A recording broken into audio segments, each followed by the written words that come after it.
Robert Dorn, and the owner of ÜBERPAINTERS London. What you're looking at is a home in Wortley Village. It took our team 146 hours over the span of 4 days with a crane to make sure that we restore this property back to its original, well, as much of an original condition as possible.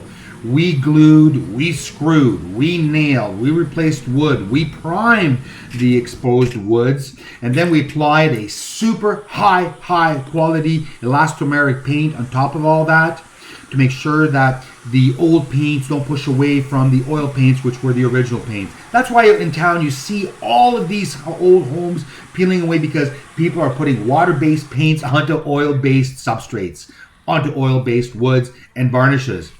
We don't do that. We are very aware this is what we do. This is at the heart of what our business is all about.